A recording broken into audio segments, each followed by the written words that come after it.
Este video trata sobre elementos estructurales y su vínculo con las instalaciones de abastecimiento y desagües. Es importante coordinar la instalación sanitaria con la estructura de la edificación y para eso se debe conocer cuál es el sistema constructivo utilizado. A grandes rasgos podemos encontrar dos sistemas constructivos. En el primer sistema de muro portante, la losa descarga de forma uniforme sobre el mismo y el muro es un elemento lineal que conduce la carga. Mientras, en el sistema de vigas y pilares, la losa transmite la carga a las vigas y luego las vigas transmiten a los pilares, siendo estos elementos puntuales de descarga. Las losas estructurales tienen una nomenclatura específica en donde en el centro se ubica el espesor de la misma en centímetros. Las losas pueden ser clasificadas de acuerdo a varios factores. Por ejemplo, pueden ser macizas o nervadas. Pueden ser construidas in situ o ser prefabricadas o semiprefabricadas. Pueden trabajar en una dirección o en dos direcciones. Mientras la losa unidireccional, que trabaja en una dirección, tiene su zona más comprometida en la faja central, paralela a las vigas, la losa bidireccional tiene la zona más comprometida en su centro. Y también pueden ser losas que no tengan apoyos perimetrales ni vigas y que descarguen directamente en los pilares. En este caso se puede apreciar una losa sin vigas nervada en dos direcciones. Los pases no deberían coincidir ni con los nervios ni con los macizos alrededor de los pilares que se colocaron por los grandes esfuerzos. En este otro ejemplo también se pueden apreciar los nervios, el macizo de compresión y el pilar. En el caso de una losa nervada es importante que los pases se realicen en un lugar distinto que los nervios y de esa forma su funcionamiento prácticamente no se ve afectado.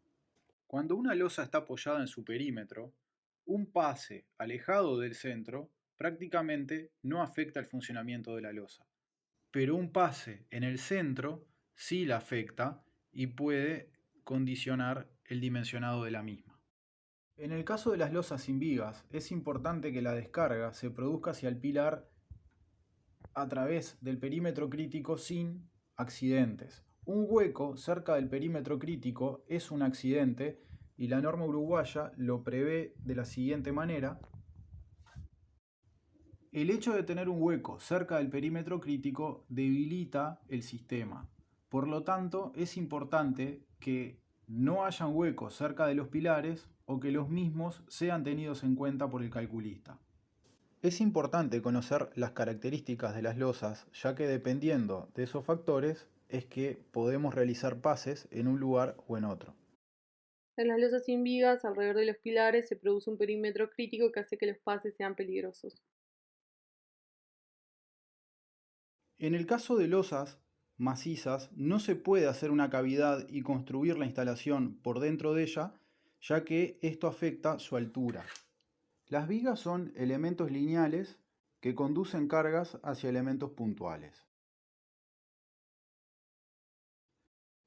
Por ejemplo, en este esquema tenemos dos losas que descargan hacia las vigas reciben carga lineal y descargan hacia los pilares. Este es el diagrama de carga lineal. La carga lineal conducida hacia los apoyos nos da un diagrama de cortantes que se traduce en refuerzos por cortante o estribos.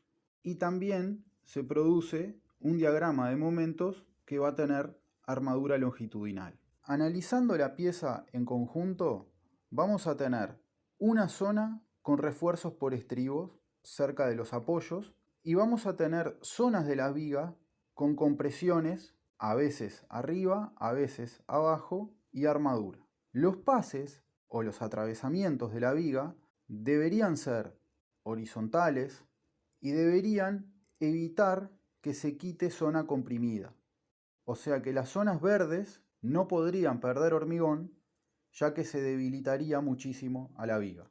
Dicho de otra manera, se evita que los pases sean cerca de los apoyos o cerca de los bordes superiores e inferiores, ya que el hormigón es muy importante en esas zonas.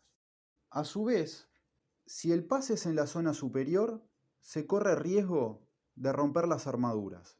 Si es cerca de la zona inferior, se corre riesgo también de romper las armaduras. Por eso es que habitualmente se puede utilizar la frase que sea cerca de la zona central a media altura. Entonces, un pase cerca de los extremos implicaría afectar el hormigón que puede ser necesario, podría afectar a las armaduras. El muro portante es un elemento lineal estructural que conduce la carga. En el caso del muro portante, lo que se debe procurar es que las canaletas para alojar instalaciones no sean horizontales, ya que en ese caso se compromete su sección. Los tajos o canaletas para alojar dichas instalaciones deben ser verticales. En la imagen que vemos a continuación, vemos cómo las canaletas que van a quedar dentro del mueble aéreo y del bajo mesada son aparentes y las canaletas que estamos viendo son verticales solo en los lugares donde se debe ocultar la instalación. En el caso del pilar, cualquier tipo de perforación compromete seriamente su sección. En los ejemplos que vemos a continuación, tanto para canaletas de instalación eléctrica o de desagües o de abastecimiento, cualquier tipo de debilitamiento de la sección implica cortar sus armaduras. En el caso de la viga de cimentación, la solución más sencilla sería coordinar la altura de zampeado de la instalación de desagües y la altura de la viga. De esa forma, la viga puede variar su altura en función de la instalación sanitaria o viceversa. En algunos casos, el zampeado de la instalación y la altimetría de la misma, ya sea para llegar al colector o por otras razones, no se puede afectar y en ese caso sencillamente se puede variar la altura de la viga de cimentación. En caso de que la única solución sea un pase, el mismo debería ser a media altura. En el caso de hacer un pase en una viga de cimentación, lo adecuado es hacerlo perpendicular al eje de la viga, ya que hacer un pase oblicuo es muy difícil. Hay algunas veces que el dispositivo de cimentación también presenta un conflicto con la instalación de desagüe. Por ejemplo, podría ser el caso de un dado de cimentación que tenga interferencia. En ese caso, una solución sería colocar el dado por debajo de la viga y de esa forma esquivar a la instalación de desagüe. Otros elementos de cimentación muy comprometidos son las vigas centradoras, ya sea en caso de patín medianero o de pilote medianero. La zona próxima a la medianera es una zona muy comprometida y en ese caso el pase no debería realizarse en esa zona. Un capítulo aparte merece la cimentación mediante plateas, y aquí los problemas son varios. Por lo general se construye la instalación de desagües por debajo de la platea. La platea es un dispositivo de cimentación superficial. Más allá de que la instalación de desagüe afecta a la platea, hay que prever dos situaciones. ¿Qué pasa en caso de que la tubería de desagüe necesite mantenimiento? La vida útil de la misma no es igual que la de la construcción que está arriba. Y otro aspecto es que en caso de rotura se produce un lavado del suelo que sin dudas afectaría a la construcción. Una solución posible es construir un descenso de la platea. Si la platea tiene un pliegue lo suficientemente profundo para albergar a la instalación de desagüe, esa sería una solución ideal. Sin embargo, es muy caro.